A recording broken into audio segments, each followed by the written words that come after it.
इमरान खान साहब ने आज जेल से बड़े सख्त पैगाम दिए हैं। पहले तो इमरान खान साहब की बहनों को मिलने नहीं दिया जा रहा था, सारा दिन वहाँ पे धक्कम पेल होती रही। हाई कोर्ट्स के ऑर्डर्स मौजूद थे, सलमान अकरम राजा साहब गए, उनको फिर भी नहीं मिलवाया गया और बड़ी सख्ती की गई पाकिस्तान तहरीक इंसाफ के कारकुनों पे। आज वहाँ पे टॉर्चर भी हुआ, तशद्दुद का निशाना भी बनाया गया कुछ कारकुनों को। तो ये पंजाब पुलिस की एक्टिविटीज़ हैं। अडयाला जेल का अमला है वो भी बिल्कुल ताउन नहीं करता, अदालती अहकामात जो है वो हवा में उड़ा दिए जाते हैं। ये एक नॉर्मल रूटीन बनती जा रही है और ये कोई ऐसी चीज़ नहीं है जो जिसके ऊपर अब हैरत का इजहार किया जाए। इमरान खान साहब की बहनों को धक्के पड़ना, उन्हें बार बार वहाँ से गिरफ्तार कर लेना नॉर्मल चीज़ है। कल ये मरियम नवाज़ के साथ होगा या उसके किसी रिश्तेदार या बहन भाई के साथ होगा या बिलावल के साथ या बिलावल की फूफी ताई के साथ होगा, तो उसको ये ज़हन में रखना चाहिए नॉर्मल चीज़ है, कोई बात नहीं, ये होता रहता है। अभी पीटीआई के साथ हो रहा है, कल आपके साथ होगा। तो जो कुछ आप बोल रहे हैं ये आपको काटना पड़ेगा, मकाफाते अमल है। और ये जो हमारे इस वक्त मिलिट्री एस्टेब्लिशमेंट के साहिबान हैं, उन्हें लगता है कि वो हमेशा दूसरों को गंदा करेंगे, उनकी माओ बहनों को जलील करेंगे और उनको तकालीफ में मुब्तला करेंगे और ये कभी मुड़ के उन पे नहीं आएगा। ये सूद समेत आपको भी अदा करना पड़ेगा। ये जो आग आपने लगाई है ना लोगों के घरों में, ये आपके अपने मिलिट्री एस्टेब्लिशमेंट के जो करता धरता है ना, ये आप दुनिया में जहां मर्जी भाग जाएं, ये आग आपके दरवाजों तक आएगी। यहां इस जग में भी आपको जवाब देना पड़ेगा। परवेज मुशर्रफ की मौत याद है ना, किस किस्म की बीमारी उन्हें लग गई थी, किन हालात में उन्होंने अपनी जिंदगी आखिर में गुजारी।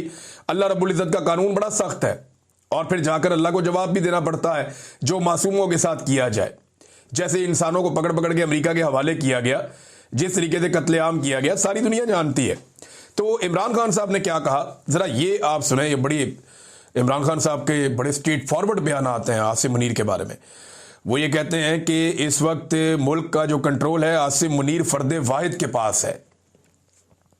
आसिम मुनीर इतना जालिम आदमी है कि एक ज़हनी मरीज है जैसे ये इमरान खान साहब ने कहा। आसिम मुनीर को कहा कि ये बहुत जालिम आदमी है और ये एक ज़हनी मरीज की तरह है। पाकिस्तान की तारीख में जितना जुल्म आसिम मुनीर ने किया अपने दौर में, इतना किसी और डिक्टेटर ने नहीं किया। ना इन्होंने बच्चे छोड़े, ना औरतें छोड़ी, ना बुजुर्ग और ज़ईफ़ लोगों को छोड़ा।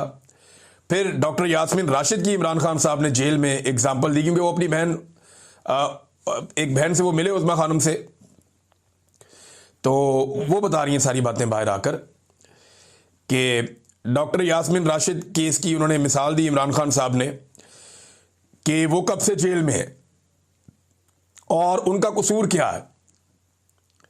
सिर्फ यही कसूर है कि उन्होंने कहा कि जी मैं पाकिस्तान तहरीक इंसाफ को नहीं छोड़ूंगी, और जिन लोगों ने छोड़ दिया पाकिस्तान तहरीक इंसाफ को उन्हें आम माफी दे दी गई। बुशरा बीबी क्योंकि इमरान खान साहब के साथ डट के खड़ी हो गई तो उन्हें कहते तन्हाई में रखा हुआ है। अब ये अपनी कुर्सी की खातिर कुछ भी कर गुजरेगा। ये आसिम मुनीर के बारे में इमरान खान साहब ने कहा कि आसिम मुनीर साहब अपनी कुर्सी की खातिर, वैसे कुर्सी का जो पुरानी एक आईनी मुद्दत है जो हमेशा से हमारे मुल्क में राइज है, उसके मुताबिक आसिम मुनीर साहब के 3 साल अब पूरे हो गए। ये उनका फेयरवेल का टाइम चल रहा है, बिल्कुल आखिरी चंद दिन रह गए हैं। इसके अंदर वो नॉर्मली आर्मी चीफ तमाम कोर्स में जाते हैं, इधर उधर जाके मुलाकातें करते हैं, अलविदाई मुलाकातें करके खुदा हाफिज करके वाइंड अप कर देते हैं। आर्मी चीफ नॉर्मली ये करते हैं इन दिनों में। लेकिन आसिम मुनीर साहब ऐसी कोई भी एक्टिविटी नहीं कर रहे। इसका मतलब है जाना जुना कोई नहीं उन्होंने, और वो पक्के होके बैठे हुए हैं। अब इमरान खान साहब ये कह रहे हैं कि ये सिर्फ अपनी कुर्सी की खातिर कुछ भी कर गुजरेगा। ये इस मुल्क में आसिम लॉ है। मुल्क की अखलाकियात खत्म हो गई हैं। जिस तरह सिक्योरिटी फोर्सेस आम लोगों को गोलियां मार रही हैं, जिस तरह हमारे साथ हुआ पाकिस्तान तहरीक इंसाफ के कारकुनों को गोलियां मारी गई, जिस तरह मुरीदके में कत्लेआम हुआ, कश्मीर में जो कुछ हुआ अवाम के साथ, इसके पीछे सिर्फ एक आदमी है जो आसिम मुनीर है। यानी इमरान खान साहब का यह मानना है कि कत्ल व गारतगिरी के जितने वाकयात हुए उनके पीछे आसिम मुनीर साहब। देखिए, जनरल बाजवा ने बड़ा गंद मारा था पाकिस्तान की पॉलिटिक्स में। ख्वाजा आसिफ के बकौल जनरल बाजवा ने वो घटिया और इतनी ज़्यादा सियासत की कि ख्वाजा आसिफ जैसा सियासतदान भी अपनी सारी ज़िंदगी में इतनी सियासत नहीं कर पाया। तो जनरल बाजवा की बड़ी घटिया सियासत थी, लेकिन गोलियां उसके दौर में नहीं चली इस तरह, बंदों का इस तरह कत्लेआम उसके दौर में नहीं हुआ। लेकिन अब इमरान खान साहब कह रहे हैं जो कत्लेआम हुए ये सारे के सारे इमरान खान साहब ने उठा के आसिम मुनीर साहब के खाते में डाले। उन्होंने कहा जी बिल्कुल इसके पीछे सिर्फ एक आदमी है जो आसिम मुनीर है। पीटीआई किसी से बातचीत नहीं करेगी। अच्छा, अब ये जो मुज़ाकरात के हवाले से ढोल पीटा जा रहा है कि मुज़ाकरात किए जाएं, हुकूमत को अंगेज किया जाए, एक कदम हुकूमत आगे बढ़ जाए, पीटीआई एक कदम पीछे हट जाए, एहतजाज की सियासत ख़त्म कर दी जाए, ये आजकल बहुत शद्द और मत के साथ ये बयानियां इमरान इस्माइल साहब और फवाद चौधरी साहब ये ज़्यादा बात कर रहे हैं, और गुज़िश्ता चंद दिनों से ये बहुत ज़्यादा मुतहर्रिक भी हैं। इमरान इस्माइल साहब क्योंकि इतने पक्के सियासतदान नहीं हैं, वो इमरान खान साहब से उनके ताल्लुकात बहुत अच्छे थे, पुराने साथी थे, गवर्नर बन गए थे। लेकिन इमरान इस्माइल साहब वैसे भी कमज़ोर आदमी है, कच्चे आदमी है, फौरी तौर पे पैरों से निकल जाते हैं, तो वो बात भी बता देते हैं जो बाद वक़्त नहीं बताने वाली होती। तो इमरान इस्माइल साहब ने खुल के बता दिया कि हमारी तो एस्टेब्लिशमेंट ने मुलाकात करवाई शाह महमूद कुरैशी से और दीगर साथियों से, और वो राब्ते जो हैं वो मौलवी महमूद साहब के हैं, वो हमारे ये राब्ते करवा रहे थे। फवाद चौधरी साहब कभी ऐसी गलती या इस तरह की बात नहीं करेंगे। अब इमरान इस्माइल साहब और फवाद चौधरी साहब कह रहे हैं कि जी मुज़ाकरात करने पड़ेंगे, हुकूमत के साथ बैठकर बात करते हैं, अपोजिशन को इकट्ठा करते हैं, हुकूमत को इकट्ठा करते हैं, फिर एस्टेब्लिशमेंट के साथ मिलकर बात करते हैं। ये फवाद चौधरी साहब का फॉर्मूला है। इमरान खान साहब ने इसके ऊपर अब रिएक्शन दिया, क्योंकि वहाँ बात हुई ना जेल के अंदर, उन्हें बताया कि जी बाहर मुज़ाकरात के ढोल पीटे जा रहे हैं और ये कहा जा रहा है, और सुहेल अफरीदी को आपसे मिलने की अभी तक इजाज़त नहीं दी गई। तो इमरान खान साहब ने कहा जी कि पीटीआई किसी से कोई बात नहीं करेगी, और मुज़ाकरात हमने इस जाली फार्म 47 की हुकूमत के साथ हम कैसे कर सकते हैं, इनसे बात करने का कोई फ़ायदा नहीं है। एस्टेब्लिशमेंट ने जब भी हमारे साथ बातचीत की या कोई एंगेजमेंट हुई तो पाकिस्तान तहरीक इंसाफ पर बातचीत के दौरान जुल्म मजीद बढ़ा दिया गया। ना ही फार्म 47 ना ही एस्टेब्लिशमेंट के साथ, यानी ये जाली हुकूमत के साथ भी और एस्टेब्लिशमेंट के साथ भी पाकिस्तान तहरीक इंसाफ कोई बातचीत नहीं करेगी। इमरान खान साहब ने कैटेगोरिकली ये स्टेटमेंट दे दिया कि तहरीक की तैयारियां करो, जाके जो करना है वो भी इमरान खान साहब ने बता दिया, वो मैं आपको आगे बता देता हूं।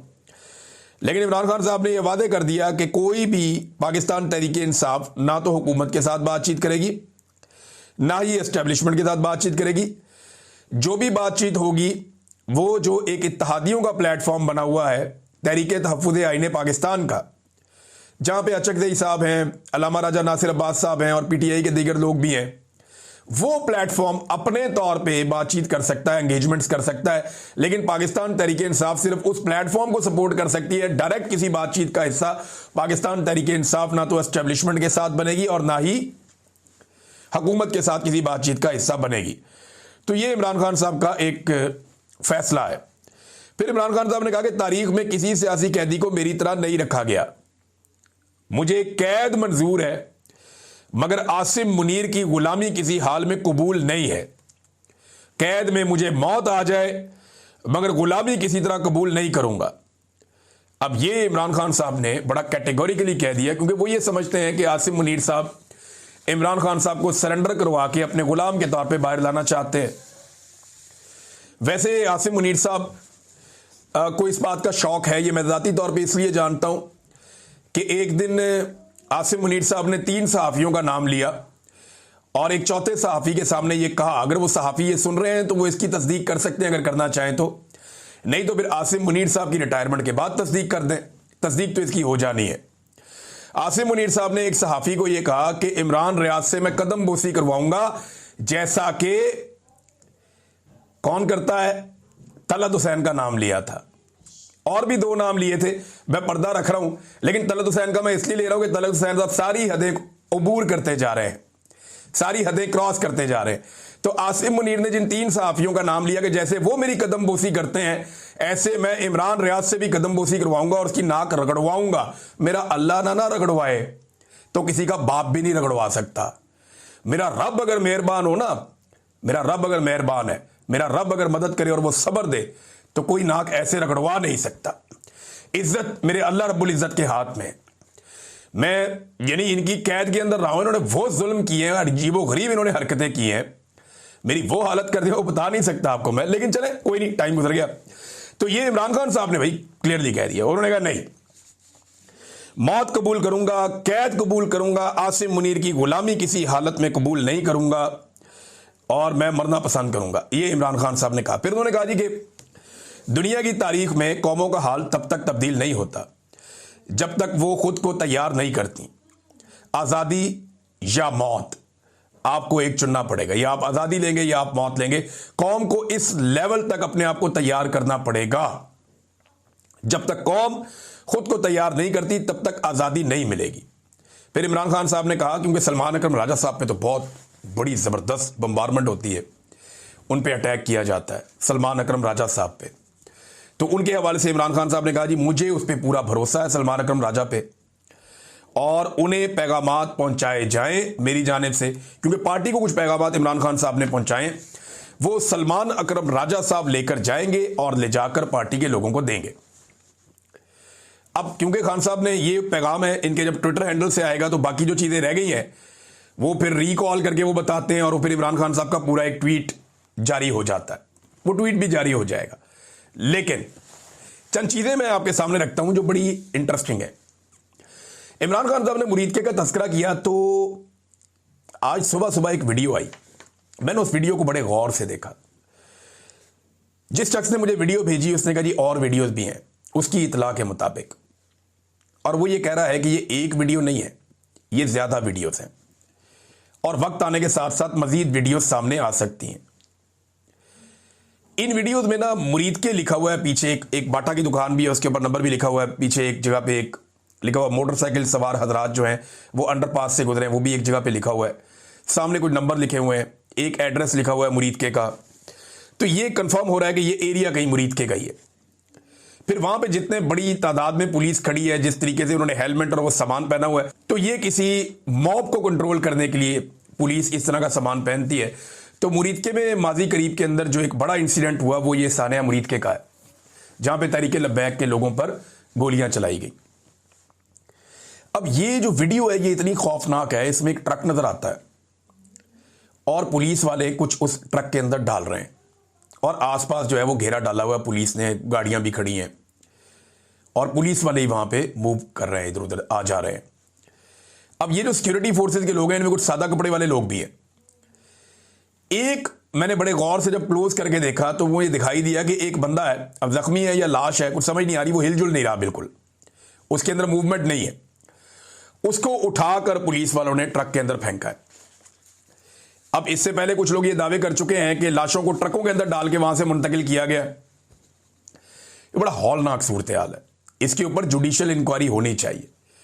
क्या वाकई वहां पे इस किस्म का कत्लेआम हुआ है मुरीदके में कि एम्बुलेंसों की जगह ट्रक लाने पड़ गए बंदे लोड करने के लिए?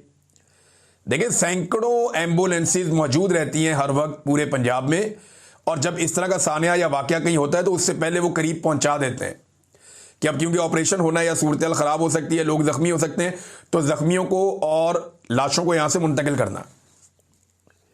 तो एम्बुलेंसें तो वहां बहुत ज्यादा थी, लेकिन इतनी ज्यादा एम्बुलेंसेज के होने के बावजूद ये ट्रक क्यों इस्तेमाल किए गए, ये बात अभी तक समझ नहीं आ रही।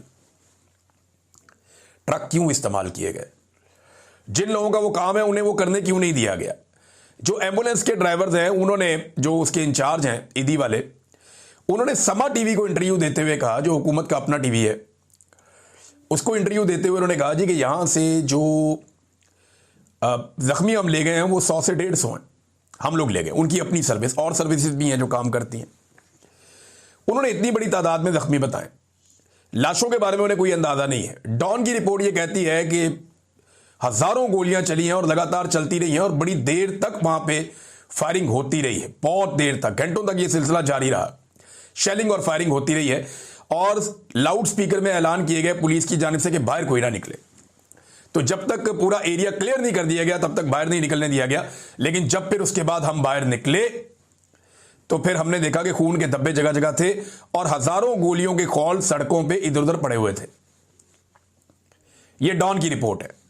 और अब ये एक ट्रक नजर आ रहा है जिसके अंदर उठा के एक लाश फेंकते हुए, वीडियो का दुरानिया छोटा है, हो सकता है कि इसके आगे पीछे के दुरानिये की वीडियोस भी हों।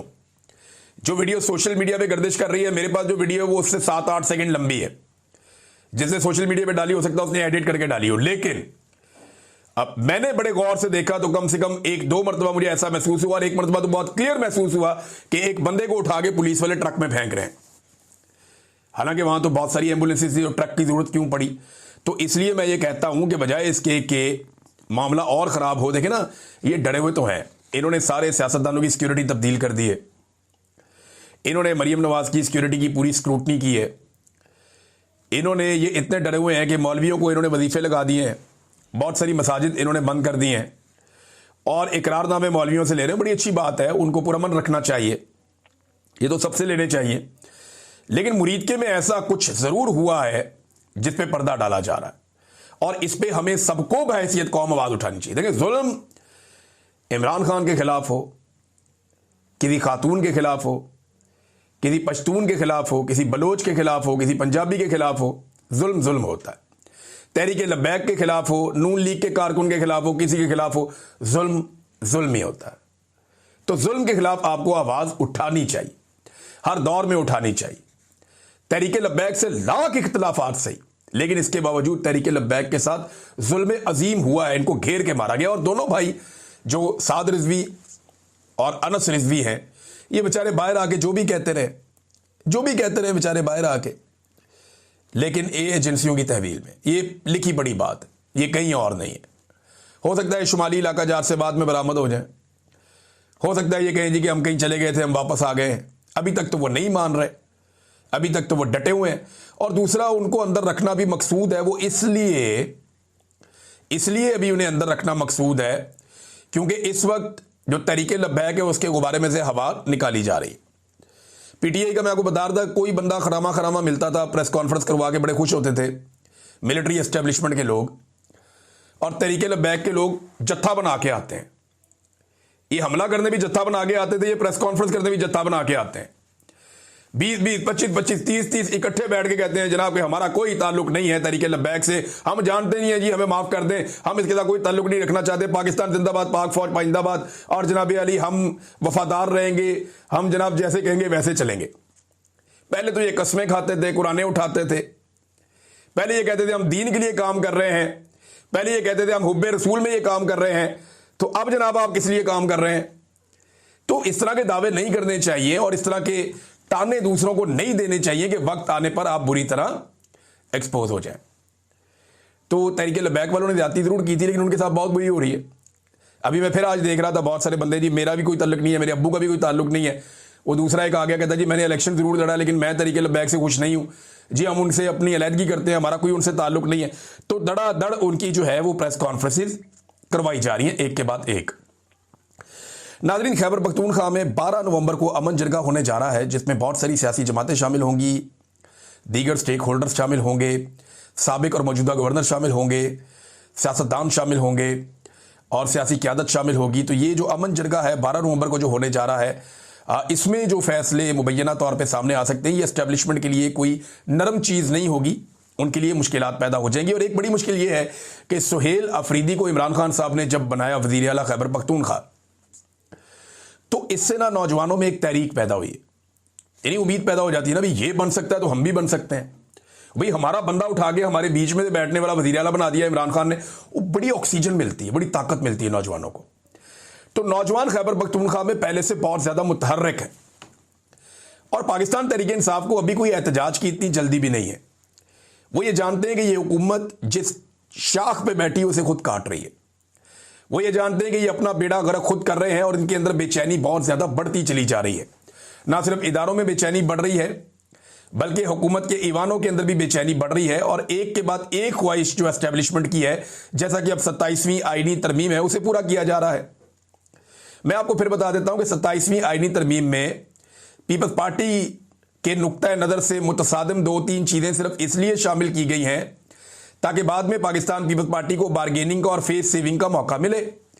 तो पीपल्स पार्टी बाद में ढोल पीटेगी कि जनाब देखें हमने जमहूरियत बचा ली, हमने आईनी तरमीम पास करवा ली, और भाई जो मिलिट्री एस्टेब्लिशमेंट ने कह दिया ना, वो तो आपने जूते पॉलिश करके कर देना है।